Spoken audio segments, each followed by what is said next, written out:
हाय दोस्त, current affair series में आपका स्वागत है। आइए देख लेते हैं आज के प्रमुख करंट अफेयर और प्रमुख सुर्खियां। पहला क्वेश्चन क्या है दोस्त, 20 अक्टूबर को पीएम नरेंद्र मोदी किस स्थान पर डॉक्टर संपूर्णानंद इंटरनेशनल स्टेडियम का उद्घाटन करेंगे? तो ये करेंगे वाराणसी में, वाराणसी के यूपी के वाराणसी में उद्घाटन करेंगे। ये यूपी का चौथा क्या है स्टेडियम, अंतर्राष्ट्रीय स्टेडियम है। यूपी के दूसरे सीएम संपूर्णानंद के नाम पर इस स्टेडियम का नाम रखा गया दोस्त। और यूपी का यह क्या चौथा इंटरनेशनल स्टेडियम है।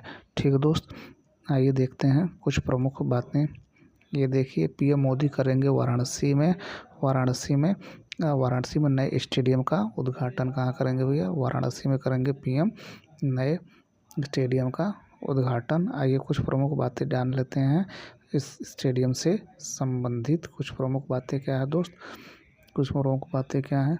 प्रधानमंत्री नरेंद्र मोदी 20 अक्टूबर को वाराणसी का दौरा करेंगे। वह शंकर नेत्रालय का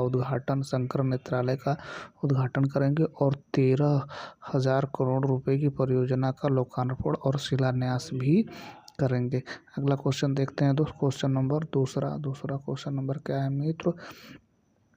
दूसरा क्वेश्चन नंबर है, 20वें अंतर्राष्ट्रीय शिक्षा शो में भारत ने कौन सा कैंपेन शुरू किया? तो ये किया स्टडी इन इंडिया कैंपेन शुरू किया दोस्त।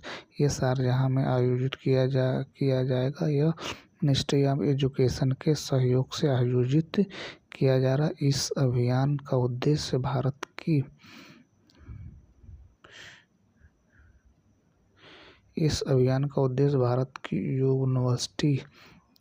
यूनिवर्सिटी फॉरेन स्टूडेंट को प्रोत्साहित करना है। भारत की यूनिवर्सिटियों में फॉरेन स्टूडेंट को क्या करना है? प्रोत्साहित करने का उद्देश्य है। ये देखिए, ये है 20वां दीक्षांत समारोह जो शारजाह में आयोजित किया गया दोस्त, शारजाह में आयोजित किया गया है। कुछ प्रमुख बातें जान लेते हैं अंतर्राष्ट्रीय शिक्षा शो के बारे में। अंतर्राष्ट्रीय शिक्षा का मकसद नैतिक विकास पर ध्यान देना होता है। इसमें शांति, अंतर्राष्ट्रीय समझ और जिम्मेदारी, विश्व नागरिकता के प्रति सकारात्मक दृष्टिकोण विकसित होता है। व्यवहारिक रूप से अंतर्राष्ट्रीय शिक्षा आर्थिक और सांस्कृतिक वैश्वीकरण से जुड़ी होती है। अगला देखते हैं मित्र, अगला दुनिया में सबसे अच्छी शिक्षा प्रणालियों में से एक अमेरिका की है। QSA वर्ल्ड यूनिवर्सिटी रैंकिंग 2024 के मुताबिक 34 अमेरिकी विश्वविद्यालय शीर्ष 150 रैंक में आते हैं। साल 2022 में करीब 9,48,000 अंतर्राष्ट्रीय छात्र अमेरिका में पढ़ रहे हैं। अगला देखते हैं दोस्त, भारत में हर साल 11 नवंबर को अंतर्राष्ट्रीय शिक्षा दिवस मनाया जाता है। यह दिन भारत के पहले शिक्षा मंत्री मौलाना अब्दुल कलाम आज़ाद की जयंती के मौके पर मनाया जाता है। शिक्षा के क्षेत्र में उनके योगदान और जुनून को सम्मानित किया जाता है इस दिन। क्वेश्चन नंबर 3 देखते हैं मित्र। क्वेश्चन नंबर 3 क्या है दोस्त? हरियाणा विधानसभा चुनाव में 2024 के बाद कौन हरियाणा सरकार में सीएम की शपथ लेंगे? तो ये लेंगे नायब सिंह सैनी। 17 अक्टूबर को भी शपथ लेंगे। हरियाणा राज्य के गवर्नर कौन है भैया? बंडारू दत्तात्रेय शपथ दिलाएंगे। बंडारू दत्तात्रेय नायब सिंह सैनी को मुख्यमंत्री की शपथ दिलाएंगे। ये देखिए, यह हरियाणा सरकार। ठीक है दोस्त, आइए कुछ प्रमुख बातें जान लेते हैं के बारे में।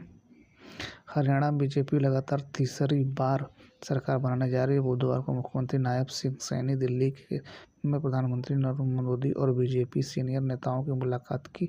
पार्टी ने हरियाणा अध्यक्ष मोहन भडौली ने कहा कि सैनी और उनकी पार्टी सीनियर नेताओं से शिष्टाचार मुलाकात की है।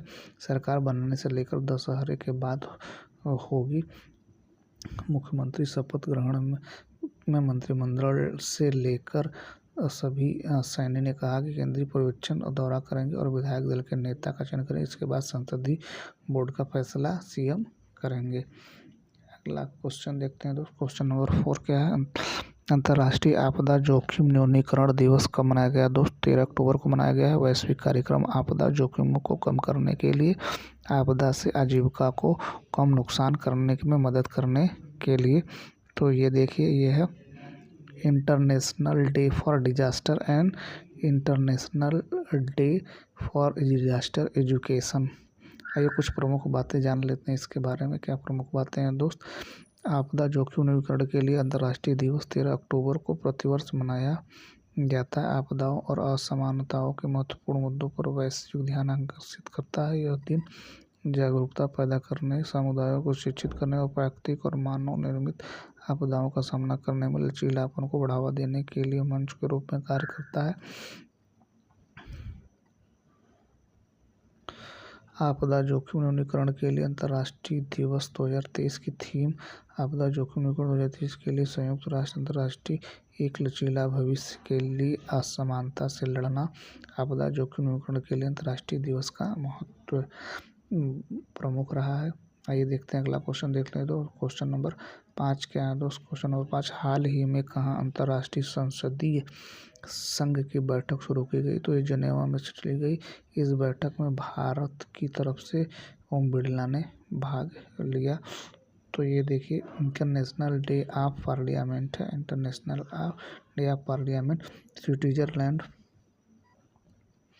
ये देखिए दोस्तों ये स्विट्जरलैंड के जिनेवा में शुरू हो रही अंतर संसदीय संघ की 149वीं बैठक संसदीय शिष्टमंडल का नेतृत्व कर रहे हैं लोकसभा अध्यक्ष ओम बिरला ने किया।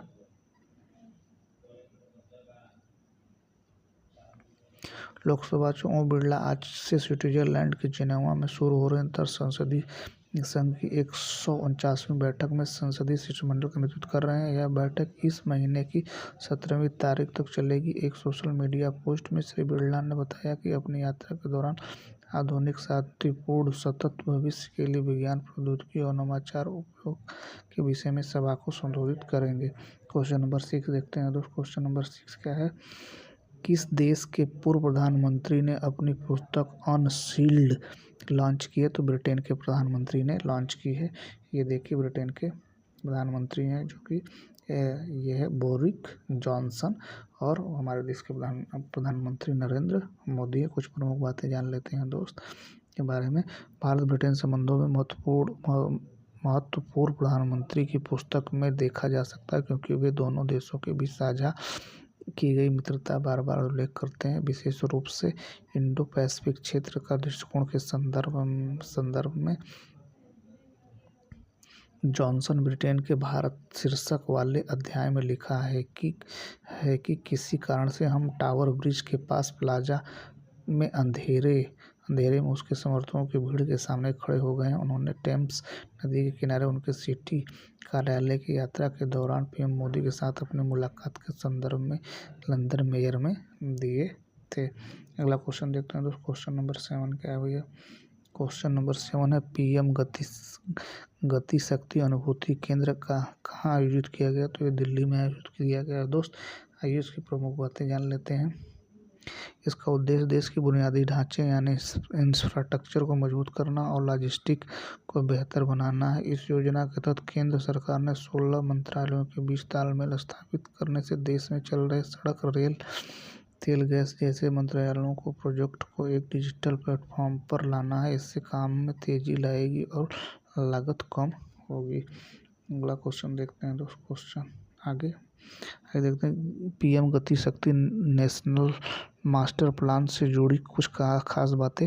पहला क्या दोस्त? कनेक्टिविटी को मजबूत करने के लिए नेशनल हाईवे का 2 लाख किलोमीटर का इंटीग्रेटेड नेटवर्क बनेगा और रेलवे व्यापार में ज़्यादा सुविधा देने के लिए 1600 मिलियन टन की कार्गो हैंडलिंग करेगा।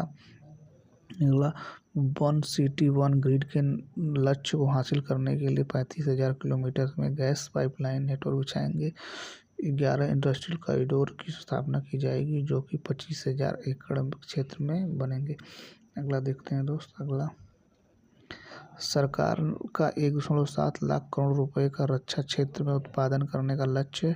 देश भर में कुल 38 इलेक्ट्रॉनिक्स और मैन्युफैक्चरिंग क्लस्टर बनाए जाएंगे। सरकार पूरे देश में कुल 109 फार्मा क्लस्टर विकसित करेगी। हेल्थ केयर मौजूद बनेगा।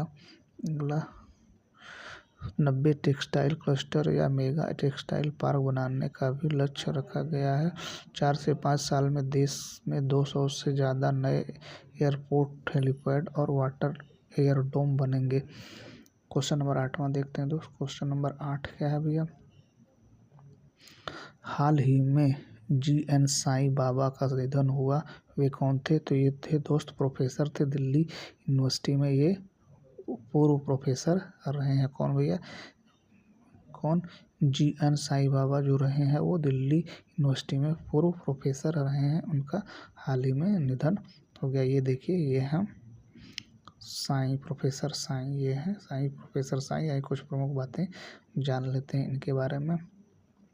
साईं के भाई रामदेव ने कहा कि हैदराबाद के एनआईएमएस के डॉक्टरों ने रात 8:36 उन्हें मृत घोषित कर दिया। साथ ही कई बीमारियों से ग्रसित थे। एनआईएमएस में 5 दिन पहले उनकी गाल ब्लैडर की सर्जरी हुई थी, जिसके बाद वे ठीक हो रहे थे, लेकिन अचानक उनके गाल ब्लैडर के पस बनने लगा। उन्हें फीवर और एब्डोमेन में दर्द होने लगा। डॉक्टर ने उन्हें 2 दिन पहले ही पस निकालने इलाज शुरू किया था। इसके बाद भी पेट में इंटरनल ब्लीडिंग शुरू हुई, उनका बीपी लो लेवल गिरा, दिल का धड़कनें बंद हो गई, किडनियों से भी काम करना बंद कर दिया। शनिवार को हार्ट अटैक से उन्हें बचाया नहीं जा सका। अगला क्वेश्चन देखते हैं। क्वेश्चन नंबर 9 देखते हैं दोस्त। क्वेश्चन नंबर 9 क्या भैया? किस राज्य में विद्यारंभ उत्सव मनाया जा रहा है? तो ये केरल राज्य में रहा है। केरल की राजधानी तिरुवनंतपुरम है। सीएम कौन है? पिनाराई विजयन है दोस्त। और गवर्नर कौन है? तो आरिफ मोहम्मद गवर्नर है। तो ये देखिए, ये महोत्सव केरल में विद्यारंभ महोत्सव ये मनाया जा रहा है। आइए कुछ प्रमुख बातें जान लेते हैं दोस्त। कुछ प्रमुख बातें क्या? केरल में आज विद्यारंभ उत्सव मनाया जा रहा है। इससे औपचारिक शिक्षा की ओर पहला कदम माना जाता है। इस अवसर पर नृत्य और संगीत शिक्षा की शुरुआत की जाती है। पूरे केरल में आज कई बच्चों के लिए विद्यारंभ हुआ। इस मौके पर कई स्थानों पर शिक्षा, लेखक, विद्वान और परिवार के सबसे बड़े सदस्यों ने इसकी शुरुआत की। विद्यारंभ के लिए कहीं सोने के छल्ले को शहद में डुबोकर बच्चों की जीभ पर लिखा गया, तो कहीं बच्चों को छाल पर लिखवाया कर विद्यारंभ का आयोजन किया गया। क्वेश्चन नंबर 10 देखते हैं। तो क्वेश्चन नंबर 10 क्या है? हाल ही में कहाँ प्रतिष्ठित अलाई बटाई समारोह आयोजित किया गया? तो तेलंगाना में शुरू किया। तेलंगाना हैदराबाद की राजधानी है। सीएम है रेवंत रेड्डी और गवर्नर है जिष्णुदेव वर्मा। आइए कुछ प्रमुख बातें जान लेते हैं दोस्त। ये देखिए है अलाई बलाई समारोह की प्रधानमंत्री ने दी बधाई। कहा, एक भारत श्रेष्ठ भारत की भावना को मजबूत करते हुए प्रस्तुत करता है बेहतरीन मंच। आइए कुछ प्रमुख बातें जान लेते हैं दोस्त। प्रधानमंत्री नरेंद्र मोदी ने हैदराबाद के नेकलेस रोड पर जल विकास में आयोजित अलाई बलाई समारोह के शुभ अवसर पर सभी को हार्दिक बधाई देते हुए कहा कि भारत एक श्रेष्ठ भारत की भावना से मजबूत करते हुए अलाई बलाई एक बेहतरीन मंच को प्रस्तुत करता है, जिसके माध्यम से विभिन्न क्षेत्रों में के लोक कलाकार और कला प्रस्तुत कर सकेंगे। हरियाणा के राज्यपाल बंडारू दत्तात्रेय को संबोधित एक पत्र में श्री मोदी ने कहा कि हैदराबाद में आयोजित अलाई बलाई समारोह के बारे में जानकर खुशी हो रही है। विजयदशमी के तुरंत बाद मनाए जा रहे इस उत्सव में तेलंगाना के लोगों को त्योहार ने जश्न की भावना को और बढ़ा दिया है। तो ये देखिए दोस्त, ये वो त्योहार है जिसको ये महिलाएं मना रही हैं। तो दोस्त, ये रहा आज का current affair. Thank you so much watching this video.